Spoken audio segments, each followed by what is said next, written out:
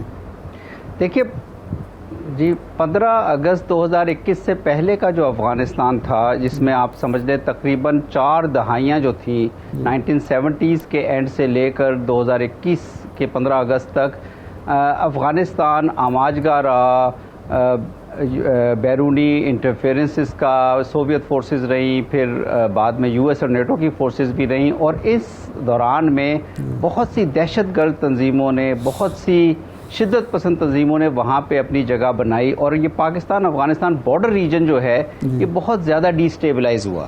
15 اگست 2021 کو جب طالبان نے ٹیک اوور کیا تو عملی طور پر فورن انٹرفیئرنس افغانستان میں یا غیر ملکی فوجوں کی پریزنس جو ہے وہ ختم ہو گئی، اور ہمیں امید تھی کہ اب افغانستان کے ساتھ ہم اس قسم کا ڈائیلاگ یا اس قسم کا ایک انگیجمنٹ کر پائیں گے جس میں ہم آہستہ آہستہ یہ چیلنجز جو ہیں دہشت گردی کے، T T P related, Baloch element سے ریلیٹڈ یا اور دیگر جو بارڈر سے ریلیٹڈ چیلنجز ہیں، ان پہ نہ صرف ان پہ قابو پا سکیں بلکہ ہم تجارت میں، کنیکٹیویٹی میں، رابطوں میں، اقتصادی تعاون میں بھی آگے بڑھیں. لیکن کچھ پریشرز کی وجہ سے جو حالات وہاں پہ ڈیولپ ہوئے، جو بارڈر کے ایریاز میں صورتحال ڈیولپ ہوئی، ٹی ٹی پی کی طرف سے جو ایک شدت پسندانہ رجحان پاکستان کے خلاف رہا، میرے خیال میں اس طرح سے پیش رفت نہیں ہو سکی، اور ہمارا ڈائیلاگ بھی، ہماری انگیجمنٹ بھی افغانستان کے ساتھ افیکٹ ہوئی. میں یہاں پہ یہ اس بات پہ زور دینا چاہوں گا کہ افغانستان کے ساتھ ہماری انگیجمنٹ ایک ہماگیر انگیجمنٹ ہونی چاہیے، ایک ملٹی ڈائمینشنل انگیجمنٹ ہونی چاہیے، جس میں کراس بارڈر ٹیررزم ایک ایلیمنٹ ہے جس کو ہمیں واقعی ایڈریس کروانا چاہیے، کیونکہ ہمیں اس سے نقصان ہو رہا ہے. لیکن وہ تب ہوگا اگر ہم افغانستان کے ساتھ ایک ٹرسٹ بیسڈ یا کانفیڈنس بیسڈ ریلیشن شپ اسٹیبلش کر سکیں. نہ یہ پچھلے 40 سال میں ہو سکی، اور انفارچونیٹلی طالبان کے آنے کے بعد بھی جو حالات ہوئے ہیں اس میں یہ نہیں ہو سکی. لیکن میرا خیال ہے کہ ہماری کوشش یہی ہونی چاہیے کہ ہم افغانستان کے ساتھ ایک ٹرسٹ بیسڈ ریلیشن شپ کی طرف جائیں، اور تبھی ہم ان مسائل کو حل کر سکیں گے. اچھا منصور صاحب، معاملہ یہ ہے، پاکستان کی دفتر خارجہ کی ترجمان کا پچھلے دنوں بیان آیا کہ جو امریکہ کا چھوڑا ہوا اسلحہ ہے وہ افغانستان میں دہشت گردوں کے ہاتھ لگ گیا ہے، اور پھر پاکستان میں بھی جس طرح ٹی ٹی پی کارروائیاں کر رہی ہے، آل دو بارڈر ایریاز پہ ہی وہ آ کے نشانہ بنانے کی کوشش کرتی ہے، ان میں جو افغان طالبان ہیں جن کی حکومت ہے، ان کا ٹی ٹی پی پہ اثر و رسوخ کتنا ہے، اور کیا وہ ٹی ٹی پی کو نیوٹرلائز کرنے کے لیے یا پاکستان کے خلاف استعمال نہ ہونے کے لیے وہ اپنا کردار ادا کرنا چاہتے ہیں، انہوں نے کیا ہے کچھ؟ جہاں تک اسلحے کا تعلق ہے، میرا خیال ہے اسلحہ تو افغانستان میں یہ جتنی بھی جن کا میں نے ذکر کیا جنگیں ہوئیں یا انتشار کا شکار رہا پاکستان افغانستان بارڈر ریجن یا افغانستان، اس میں اسلحے کی فراوانی تو رہی، چاہے وہ سوویت یونین کی موجودگی، فوجوں کی موجودگی تھی تو جہادی تنظیموں کے پاس ماڈرن اسلحہ تھا، پھر جب یو ایس اور نیٹو کی پریزنس تھی تو اس وقت بھی افغان طالبان کے پاس اسلحہ موجود تھا، ٹی ٹی پی کے پاس بھی اسلحہ موجود تھا. میرا خیال ہے کہ یہ تو ایک انٹرنیشنل ویپن سپلائرز جو ہیں ان کی طرف سے اسلحے کی کوئی کمی نہیں ہوتی اس قسم کی تنظیموں کے لیے، اور ان کے پاس فنڈنگ کے سورسز بھی اویلیبل ہوتے ہیں، جو ہمارے ڈیٹریکٹرز ہیں انہی کی طرف سے ان کو فنڈنگ مل جاتی ہے. جہاں تک بات آپ نے کی کہ افغان طالبان یا افغان انٹرم گورنمنٹ کیا رول پلے کر سکتی ہے، وہ بہت اہم ہے. افغان انٹرم گورنمنٹ یا افغان طالبان کی پوزیشن یہ رہی ہے کہ انہوں نے چونکہ ابھی 2 سال پہلے ہی افغانستان پہ اپنا کنٹرول قائم کیا ہے اور اس کو کنسولیڈیٹ بھی کیا ہے، لیکن چونکہ وہاں پہ ٹی ٹی پی کے علاوہ بہت سی اور دیگر دہشت گرد تنظیمیں موجود ہیں، جس میں ای ٹی آئی ایم ہے، آئی ایم یو ہے، یا پھر داعش ہے، اور کچھ القاعدہ کے ریمننٹس بھی ہیں، تو ان کو یہ ڈر ہے افغان طالبان کو کہ اگر وہ بہت سخت ایکشن، ملٹری ایکشن لیں گے ٹی ٹی پی کے خلاف، تو شاید ٹی ٹی پی جو ہے دوسری دہشت گرد تنظیموں کی طرف ضم ہونے کی کوشش کرے گی، ان کا حصہ بننے کی کوشش کرے گی۔ اسی لیے انہوں نے ہمیں جب یہ 2021 اور 22 میں ہمیں یہ مشورہ دیا تھا کہ یہ چونکہ پاکستانی ہیں ٹی ٹی پی کے لوگ، آپ ان سے بات کریں اور اس مسئلے کو حل کرنے کی کوشش کریں۔ اس سے بات چیت ہوئی بھی تھی، کچھ راؤنڈ ہوئے تھے بات چیت کے، لیکن پھر ٹی ٹی پی کی طرف سے بھی بہت ایسی نامناسب ڈیمانڈز تھیں جس کو شاید پاکستان ایکسیپٹ کرنے کی پوزیشن میں نہیں تھا۔ تو میرا خیال ہے کہ اب ایک نئے حالات ہیں، اور ہمارا ٹی ٹی پی سے شاید ڈائریکٹلی بات کرنا مناسب نہیں ہے، لیکن ہمیں افغان حکومت کے ساتھ بات چیت کا سلسلہ جاری رکھنا چاہیے اس معاملے پہ۔ اچھا، واپس ہم یہ اسمگلنگ اور افغان ٹرانزٹ ٹریڈ کی طرف آتے ہیں۔ یہاں جو شکایت ہوتی ہے، رپورٹس بھی مرتب ہوئی ہیں کہ مال ایسا منگوایا جاتا ہے جو وہاں استعمال نہیں ہوتا، یہاں استعمال کے لیے ہوتا ہے۔ ایک آمدنی کا ذریعہ تو شاید افغان گورنمنٹ کے لیے ہو یہ ٹریڈ، لیکن ہمارے لیے مسائل کھڑے ہو رہے ہیں۔ پھر یہ سمگلنگ کی روک تھام کا ایشو ہے۔ سمگلنگ جو ہوتی ہے اس کا پیسہ پھر دہشت گردی کے لیے بھی استعمال ہوتا ہے۔ تو آپ کے دور میں کوئی ایسی موو ہوئی کہ یہ افغان ٹرانزٹ ٹریڈ کو کس طرح ریوزٹ کیا جائے اور کس طریقے سے ہم ان قباحتوں سے بچ سکتے ہیں جو ہمارے معاشرے کو، ہماری اکانومی کو تباہ کر رہی ہیں؟ افغان ٹرانزٹ ٹریڈ کے اوپر پاکستان اور افغانستان گزشتہ حکومتوں کے ساتھ بھی مستقل طور پر پاکستان انگیجڈ رہا ہے، اور افغانستان کی موجودہ حکومت کے ساتھ بھی انگیجڈ رہا، لیکن چونکہ ڈائیلاگ ان انٹرپٹڈ نہیں رہتا، اور پھر بارڈر پہ کچھ ایسے مسائل پیدا ہو جاتے ہیں جہاں پہ ان واقعات کی وجہ سے، اب آپ نے دیکھا تورخم پچھلے 8-10 دن سے بند ہے، تو اس کی وجہ سے جو بائی لیٹرل ٹریڈ ہے وہ بھی افیکٹ ہو رہی ہے، اور افغانستان کا ٹرانزٹ ٹریڈ بھی افیکٹ ہو رہا ہے۔ تو میرا خیال ہے پہلی جو ضرورت ہے وہ اس بات کی ہے کہ مستقل بنایا جائے، بارڈرز کو پولیٹیکل یا سیکیورٹی ریزنز کی وجہ سے بند نہیں ہونا چاہیے، ٹریڈ چلتی رہنی چاہیے، ٹریڈ دونوں ممالک کے مفاد میں ہے۔ پھر جب یہ ٹریڈ ایک دفعہ مستقل بارڈرز کے اوپر اس قسم کے میکینزمز بنا لیے جائیں، تو پھر یہ کوشش ہونی چاہیے کہ دونوں ممالک ان معاملات کو ڈائیلاگ کے ذریعے، ٹریڈ نیگوسیشنز کے ذریعے حل کرے کہ کس طرح افغانستان کی ضروریات کے مطابق ٹرانزٹ ٹریڈ جاری رہے، اور کس طرح پاکستان افغانستان کی بائیلیٹرل ٹریڈ بھی ہو۔ لیکن اس کے علاوہ ایک اور اہم جو نقطہ وہ یہ ہے کہ افغانستان کے تھرو سینٹرل ایشیا کے کنٹریز میں اور beyond central Asia Eurasian zone میں بھی تجارت کے بہت مواقع، لاجسٹکس کے بہت مواقع پیدا ہوتے ہیں افغانستان کے تھرو۔ تو میرا خیال ہے ہمیں لارجر اکنامک پکچر کو دیکھتے ہوئے ان معاملات کو ایک بہت سلجھے ہوئے ڈائیلاگ کے ذریعے حل کرنا چاہیے، اور میرا خیال ہے کہ دونوں حکومتوں کو چاہیے کہ وہ سنسیئرٹی کا مظاہرہ کرتے ہوئے، کیونکہ دونوں حکومتوں کے لیے تجارت اور ٹرانزٹ بہت اہم ہے۔ اچھا منصور صاحب، یہ ایک تازہ جو واقعات ہوئے چترال میں، چترال ایک بہت ہی پرامن علاقہ ہے، ہمیشہ رہا ہے، وہاں اس طرف موو کیا دہشت گردوں نے اور وہاں یہ کارروائی ہوئی، اور یہ آلموسٹ وہی علاقہ ہے جہاں چین کے لیے بھی، چین کی سرحد بھی ملتی ہے، واخان کا کچھ علاقہ ہے۔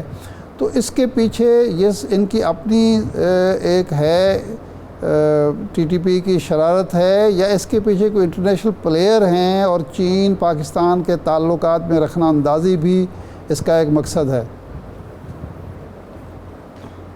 دیکھیں، جو چترال ہے، چترال بارڈر کرتا ہے کنڑ پروونس سے اور پھر بدخشاں پروونس سے، جیسا کہ آپ نے کہا وہ چائنا کے ساتھ بارڈرنگ پروونس ہے، اور بہت اہمیت رکھتا ہے، اور پھر وہ پاکستان اور تاجکستان کے ساتھ سب سے شارٹیسٹ روٹ ہے تھرو افغانستان۔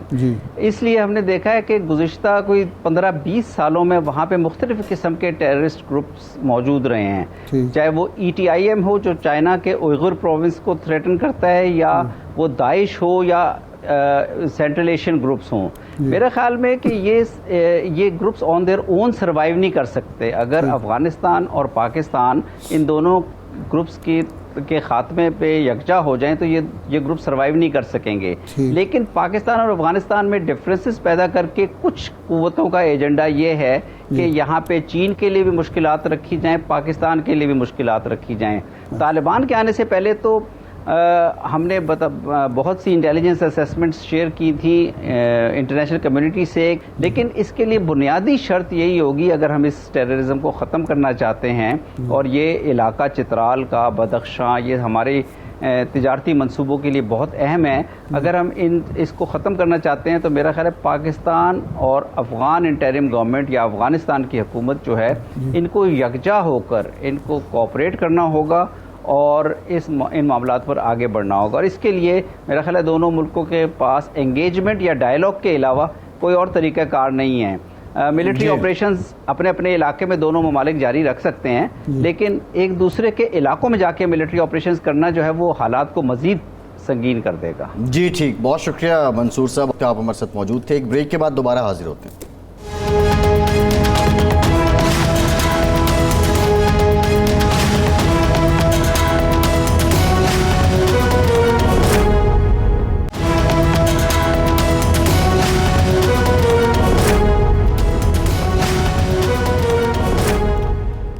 بریک کے بعد ایک بار پھر سے آپ کو خوش آمدید کہیں گے. ارشاد صاحب, مسلم لیگ نون کے جو حلقے ہیں اس میں صرف ایک ہی خبر ہے, اور وہ خبر ہے تو پرانی, لیکن مسلم لیگ نون کے لوگوں کے لیے ظاہر ہے وہ ہمیشہ نہیں رہتی ہے, اس پہ ساری جو ان کی قیادت ہے وہ بیان دیتی ہے.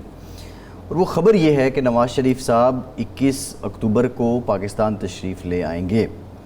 کل ہم نے سینیریو ڈسکس کیا تھا کہ وہ آئیں گے تو انہیں کن کن چیلنجز کا سامنا ہوگا, لیکن حیران اس بات پہ ہوں کہ ابھی تک کوئی تیاریاں شروع نہیں ہوئی ہیں. وقت بھی بڑا کم ہے, لوگوں کو موٹیویٹ بھی کرنا ہے.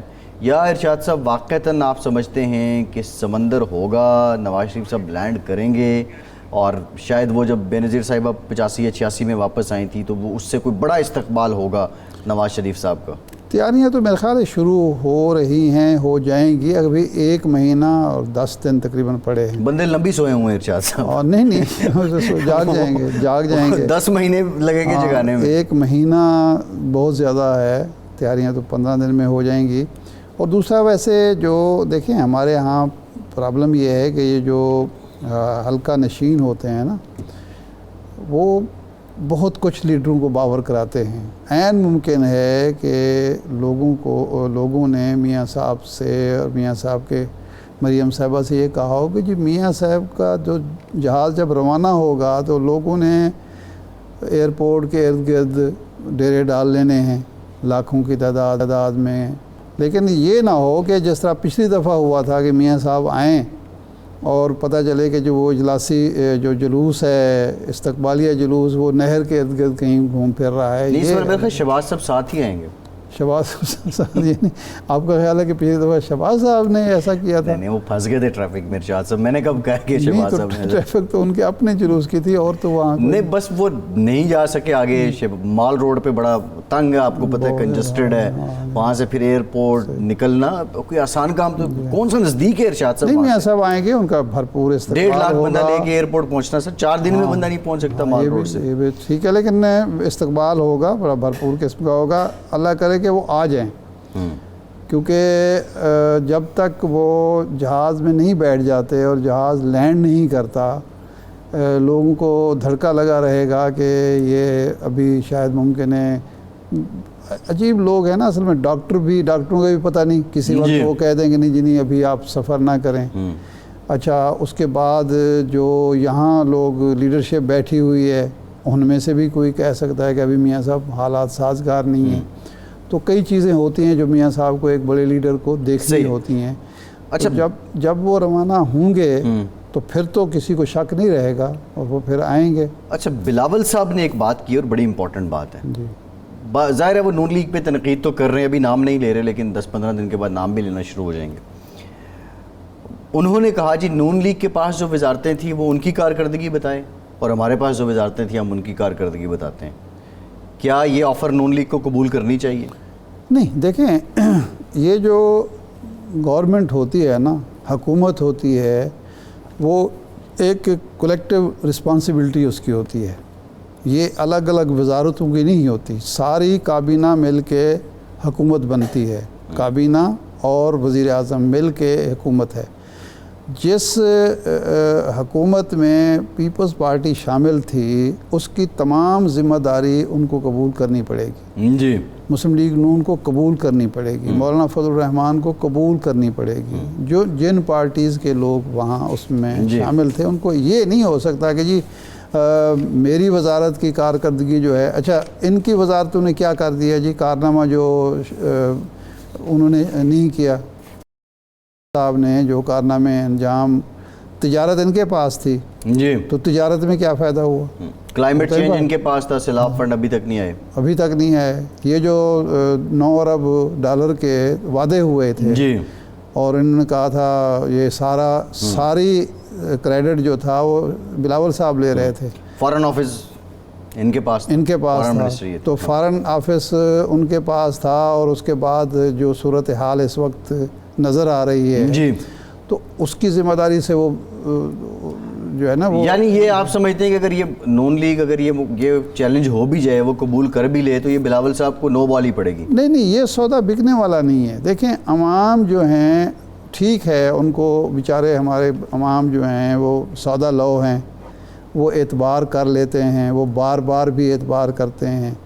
عوام بیچارے غربت میں پسے ہوئے ہیں، پسماندگی ہے، وہ بڑے ایشوز پر توجہ نہیں دے پاتے. لیکن اتنا بیوقوف ان کو نہ سمجھیں کہ وہ کہیں گے جی آپ میٹھا میٹھا ہپ کڑوا کڑوا تھو کریں اور وہ بھی ایسے ہی کر دیں گے. حکومت تھی اور وہ حکومت آپ نے آفر کی تھی. زرداری صاحب کریڈٹ لیتے ہیں نا کہ یہ تو استعفے دینے چاہتے تھے. بلاول نے صاحب نے کل پرسوں بھی کہا ہے. تو شہباز شریف صاحب کو وزیر اعظم اناؤنس کیا، انہوں نے یہ حکومت بنانے کا آئیڈیا ان کا تھا، عدم اعتماد کا آئیڈیا ان کا تھا، انہوں نے حکومت بنائی. اب اس میں جو خوبیاں ہیں، جو خامیاں ہیں، وہ آپ کو قبول کرنی پڑیں گی. جی، آپ تنہا ذمہ دار مسلم لیگ کو نہیں دے سکتے اور کوئی بھی نہیں کر سکتا. تو ذمہ داری آپ قبول کریں، اور جہاں عوام کو اگر کوئی مشکلات پیش آئی ہیں تو اس میں سب ذمہ دار ہیں. اگر کچھ فوائد ہوئے ہیں اس حکومت کے حکمرانی کے تو اس میں بھی آپ کا حصہ. نون لیگ کیا سودا بیچے گی؟ نون لیگ تو یہ کہتی ہے نا کہ جی ہم تو میاں نواز شریف صاحب کی 2013 سے 17 تک کی جو حکومت ہے وہ ہے ہمارا سودا. ہم تو کہیں گے کہ ترقی کا، خوشحالی کا، روشنیوں کا سفر ہم نے طے کیا ہے. ہمارے پاس بعد میں کہنے کے لیے کچھ نہیں ہے. جو بھی ہے اسی لیے نواز شریف صاحب کو لایا جا رہا ہے نا کہ نواز شریف نے جو اچیومنٹس کی ہیں انہی کے بیس پر ہم جائیں گے. اب یہ وقت بتائے گا جب وہ آ جاتے ہیں. یہ دیکھنا پڑے گا کہ عوام جو ہیں وہ ابھی 2017 میں جو ہیں وہ زندہ ہیں یا 17 سے آگے 23 میں پہنچ چکے ہیں. یہ عوام نے فیصلہ کرنا ہے. صحیح. نون لیگ کا ماضی دیکھتے ہوئے ارشاد صاحب اور ان کے حال کی اپروچ دیکھتے ہوئے نون لیگ پورے اعتماد ہے؟ 100% نہیں. وہ تو یہ 16 ماہ کو بھی سمجھتے ہیں کہ بہت بڑا کارنامہ انہوں نے انجام دیا ہے. وہ تو یہ نہیں کہتے. وہ کہتے ہیں ہم نے ریاست بچا لی اپنی سیاست کی قربانی دے کے. یہ تھوڑی بات ہے. ایک ایسا کام ہم نے کیا ہے، یہ قربانی تو کسی نے دی نہیں. یہ تو تاریخ میں، پاکستان کی تاریخ میں پہلی دفعہ کسی سیاسی جماعت نے اتنی بڑی قربانی دی ہے قوم کی خاطر، ملک کی خاطر، ریاست کی خاطر. یہ تو کوئی اور سوچ ہی نہیں سکتا. تو وہ تو کانفیڈنٹ ہیں. اچھا، لیکن یہ تو اب جا کے پتہ چلے گا جب میدان میں اتریں گے، عوام کے پاس جائیں گے، اور اس وقت پتہ چلے گا کہ کس کا سودا. نہیں، نون لیگ کی تاریخ ایک یہ بھی ہے کہ وہ میدان میں اترتے ہی تب ہیں جب وہ کانفیڈنٹ ہوتے ہیں. ایسے وہ اترتے نہیں ہیں. دیکھیں ایک ماحول ہوتا ہے نا، پتہ چل جاتا ہے کہ ہم آنے والے ہیں یا نہیں آنے والے. دیکھیں اب ظاہر بات ہے 21 بھی یہ تاریخ جو جب دے دی جاتی ہے نا، وہ تاریخ تو آ جانی ہوتی ہے. وہ ایک دفعہ جب پرویز مشرف صاحب کو چھوڑا نا فواد چودھری صاحب نے، تو ایک جگہ ملاقات ہوئی تو میں نے کہا آپ نے کیوں چھوڑ دیا؟ آپ تو بڑے قابل اعتماد تھے. ان کے چچا جو تھے شہباز حسین صاحب، وہ بھی ان کی کیبنٹ میں تھے بڑے دوست. تو اس نے کہا کہ بڑی اچھی بات کی. اس نے کہا جی مشرف صاحب نے واپسی کی تاریخ دے دی. اب ہم باؤنڈ ہیں کہ اس تاریخ کو مشرف صاحب ملک میں آئیں اور آگے جو لوگوں کا رد عمل ہے، طرز عمل ہے، ہمیں معلوم ہے، تو انہیں ڈیٹ نہیں دینی چاہیے تھی. ڈیٹ دیے تو ہم پھنس گئے ہیں. جی تو اب ڈیٹ دے دی گئی ہے، ہم ڈیٹ سے ڈیٹ پہ نہیں آئیں اب گے. اس کو تو نہیں، ڈیٹ کو نہیں بالکل کیا ٹھیک جا ہے. سکتا. ارشاد صاحب ٹائم ختم ہو گیا. بہت شکریہ آپ کا. آج کے پروگرام سے اتنا ہی.